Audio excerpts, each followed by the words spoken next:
Bonjour, bonsoir, bonne nuit, c'est Altistobrook, on se retrouve pour une toute nouvelle vidéo et cette fois-ci on se retrouve pour une review de film avec le 8e film Pokémon, Lucario et le mystère de Mew. Donc, comme d'habitude, on va voir un petit peu le synopsis et qu'est-ce que j'en pense. Mais avant ça, n'hésite pas à t'abonner parce que vous êtes énormément à regarder mes vidéos sans même être abonné et ça franchement, c'est dommage. Mais comme d'habitude, petite question un petit peu sympathique. Je te laisserai tout simplement les commentaires pour m'y répondre à cette question. Quel est le pouvoir spécifique attribué à Lucario dans ce film Pokémon? Bon, maintenant que je t'ai donné cette question-là, on va commencer tout de suite avec le synopsis.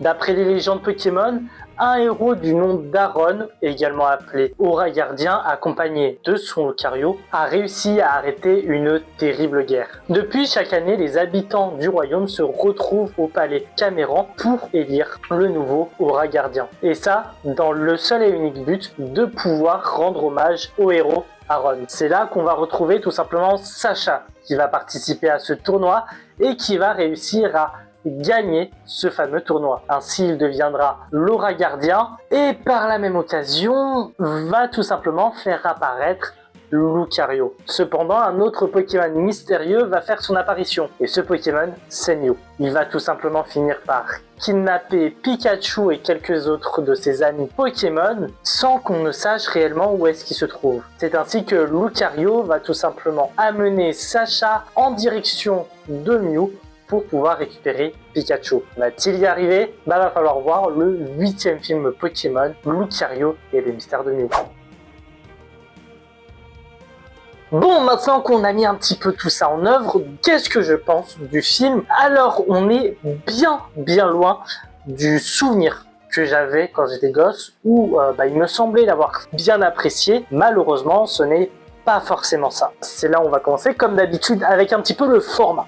La BO est sympa, la BO rentre bien dans la vibe du film, c'est ce qu'on demande d'une BO en réalité, mais malheureusement, comme beaucoup de ses prédécesseurs, elles ne sont pas marquables. Je les retiens pas, tu vois ce que je veux dire? Donc ouais, tu passes un bon moment devant le film avec des bonnes musiques, mais malheureusement, rien de plus. En ce qui concerne l'animation, l'animé, ça passe super bien, et notamment sur le jeu de couleurs dans laquelle, pour justement différencier les deux époques. Le passé, avec la période de guerre, on voit très bien que les couleurs sont plus ternes, sont plus sombres, alors qu'on est vraiment dans un truc beaucoup plus coloré avec le présent et avec la période de Sacha et de ses amis. Donc ça, c'est vachement sympa. En plus de ça, il joue sur le contexte de la guerre, parce que en soi, le monde Pokémon, et notamment dans l'animé, ça reste plus ou moins un monde tout beau, tout rose. Alors je dis pas que c'est réellement le cas, mais globalement, c'est ce qu'on en retient. Mais comme toute période historique, il y a eu des moments de guerre. Donc là, on va vraiment évoquer un aspect dans l'anime de Pokémon qu'on n'a pas l'habitude de voir. On le sait, on sait très bien que ça existe, mais on ne le voit jamais. Là, on le met en avant. Et ça, c'est vachement intéressant. Et justement, qui dit du coup période de guerre, dit période historique, dit également légende, mais aussi histoire. Et le film va justement mettre en avant l'histoire et les légendes que peuvent avoir un peuple, une civilisation, une ville, et notamment sur la véracité de ces événements-là. Parce que oui, c'est quelque chose qui existe toujours, les débats historiques. On se pose toujours la question de est-ce que ça a réellement existé ou pas. Et malgré tout, il y a des traditions qui viennent un petit peu de périodes historiques, de légendes. C'est exactement le cas. Le tournoi pour élire l'Aura Gardien, c'est un tournoi qui vient à la base pour rendre hommage ce qu'on dit sur Aron. Mais est-ce que c'est vrai ou pas? Il y a tout un contexte où justement Lucario et son apparition va remettre en doute. Pourquoi est-ce qu'il remet en doute tout ça? Et pourquoi nous, on va se poser des questions de est-ce que ça a réellement existé? Ça, je te laisse voir le film, mais justement, on va remettre en question la véracité historique, la véracité d'une légende, et du coup, les traditions qui en découlent. Par contre, il y a un gros bémol au film, c'est le rythme du film. Comment vous dire? Alors, le film est sympa. Le film peut avoir des moments vachement intéressants. Cependant, il y a beaucoup de périodes de creux. On sait pas ce qui se passe, mais il se passe pas grand chose. Donc c'est vrai qu'il y a une redescente en tension, il y a une redescente du film qui fait que on s'en fiche un petit peu quoi. C'est cool, mais c'est pas ce qu'on veut. D'ailleurs, je parle de tension, mais c'est pareil. Il manque de tension dans le film. Il y a vraiment tout un aspect qui aurait pu être super intéressant. Le contexte avec Lucario et le fait que Sacha soit un aura gardien, c'est super intéressant. Surtout qu'il y a une comparaison qui est faite avec Sacha et ce qui se passe dans le film. Mais je sais pas, il me manque cette tension, il me manque cette chose qui me dit « Ah, ils sont un petit peu dans leur caca ». Tu vois ce que je veux te dire? Et ça, à partir du moment où je l'ai pas, il me manque quelque chose, tu vois ce que je veux te dire? Alors que oui, je sais, c'est un film pour enfants.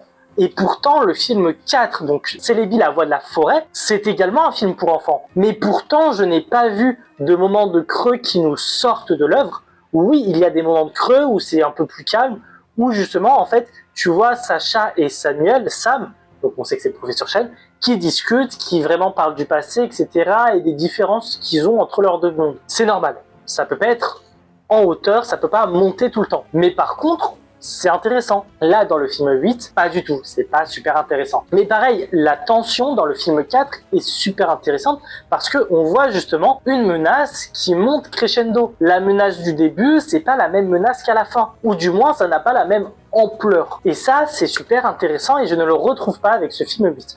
Pourtant, ce sont deux films Pokémon, deux films pour un public jeune, même si on sait que les adultes iront forcément le voir. Mais c'est vrai qu'il y a un petit peu toute une tension qui est importante dans un film qui est un peu évincé. Bref, pour terminer, j'aimerais juste vous parler des Pokémon légendaires parce que pareil, c'est vrai que d'habitude, je suis plus ou moins satisfait des Pokémon légendaires, sauf quelques cas, notamment avec le film 3 et Entei, donc le sort des Arbis. Mais c'est vrai que là, j'ai trouvé ce film un peu space au niveau des légendaires où les régis, j'ai pas compris pourquoi ils étaient là. Alors, on sait que les régis, ce sont des gardiens, mais ce sont des gardiens qui sont censés être éteints parce qu'ils correspondent à une ère particulière. Aucun ne correspond à l'ère actuelle de Sacha. Donc, tu peux te poser des questions. Et même en soi, ce sont des gardiens du monde, du continent, pas d'un arbre, tu vois. Donc c'est vrai qu'il y a déjà ce truc assez space où tu te poses des questions. Lucario, c'est aussi un peu space, mais pas tant dérangeant que ça, dans le sens où on donne une sorte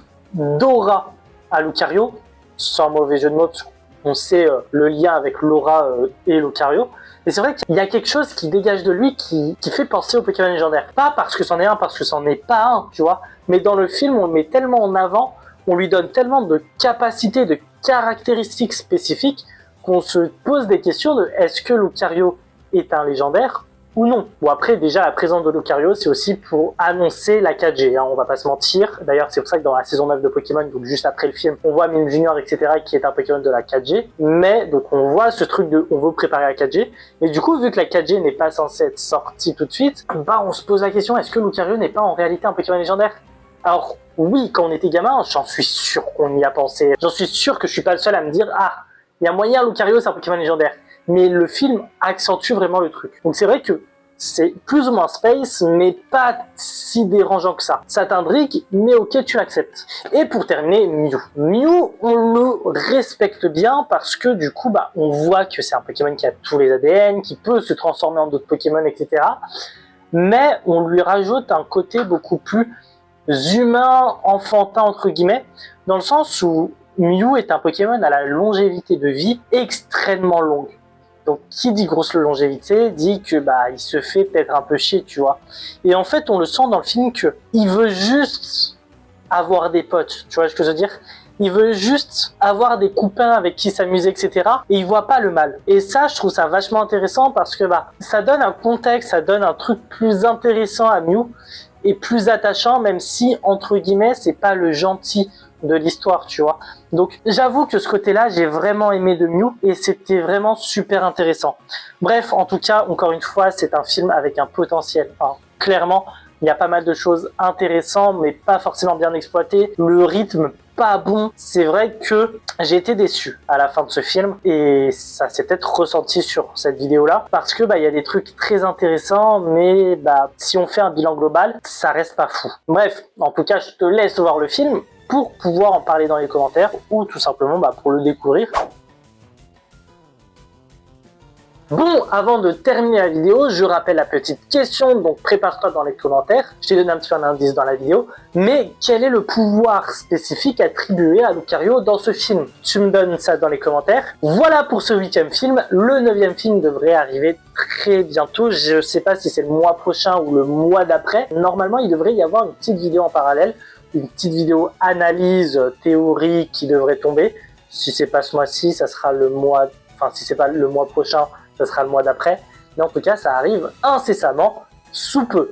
En attendant, la réponse, c'est tout simplement Laura. Hein. On parle très régulièrement de Laura Gardien, de Laura dans Lucario de manière générale, avec Aura Sphère, etc. Qu'il manipule ou qu'il peut ressentir d'ailleurs. Donc c'est vraiment Laura de manière générale. En tout cas, comme d'habitude, je te laisse t'abonner pour rejoindre la Vongola Family, à activer la cloche de notification pour être prévenu dès qu'une nouvelle vidéo sort, à partager la vidéo à un de tes potes. Je te laisse également voir ce que je fais ailleurs parce qu'il y a le lien de tous mes réseaux sociaux dans la bio. Nous, en tout cas, on se retrouve dès la semaine prochaine pour une nouvelle vidéo anime, manga, et dès la semaine d'après pour une toute nouvelle vidéo Pokémon. Bref, à plus les brookistes.